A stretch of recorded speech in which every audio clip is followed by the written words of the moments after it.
শ্রমিক বিক্ষোভের জেরে বন্ধ পূর্ব মেদিনীপুর জেলার হলদিয়া শিল্পাঞ্চলে ইমামি ভোজ্য তেলের কারখানা।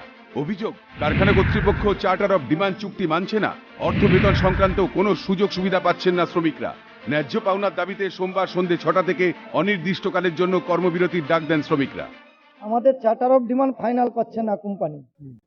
আমাদের যে প্রতিশ্রুতি দিয়েছিল সে প্রতিশ্রুতি অনুযায়ী কাজ করছে না, আমাদের ধোকার মধ্যে রেখেছে, আমাদেরকে মানে শ্রমিকদেরকে মানুষ বলে ভাবছে না ম্যানেজমেন্ট।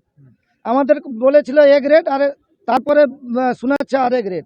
এটা বন্ধ করেছে প্রশাসনের লোক। কাল থেকে 2 ঘন্টা বৈঠক হওয়ার পর ম্যানেজমেন্টের সঙ্গে ম্যানেজমেন্ট কোনো সিদ্ধান্ত নিতে পারেনি।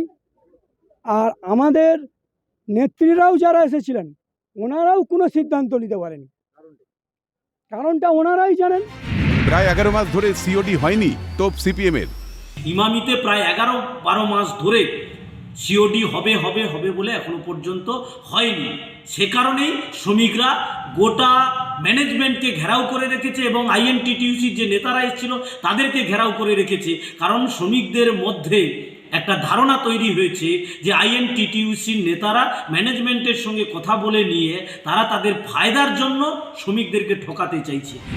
আলোচনার মাধ্যমে সমস্যার সমাধান হয়ে যাবে জানিয়েছেন প্রাক্তন আইএনটিটিইউসি সভাপতি। আমরা বলবো যে আমরা সাকসেসফুলি অনেকগুলো সেখানে সিওডি কমপ্লিট করেছি, এটাও সেক্ষেত্রে হবে।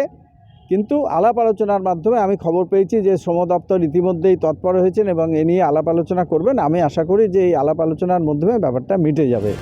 এই সরকার সব দিকেই ব্যর্থ, কটাক্ষ বিজেপির।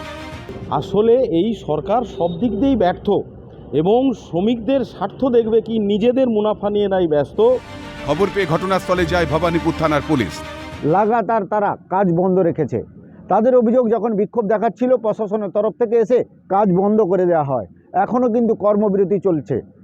তারা চায় যে খুব দ্রুত এই সমাধান হোক, তবে তারা কাজ চালু করবে। পূর্ব মেদিনীপুর হলদিয়া থেকে চন্দন ভূঁইয়া, ক্যালকাটা নিউজ।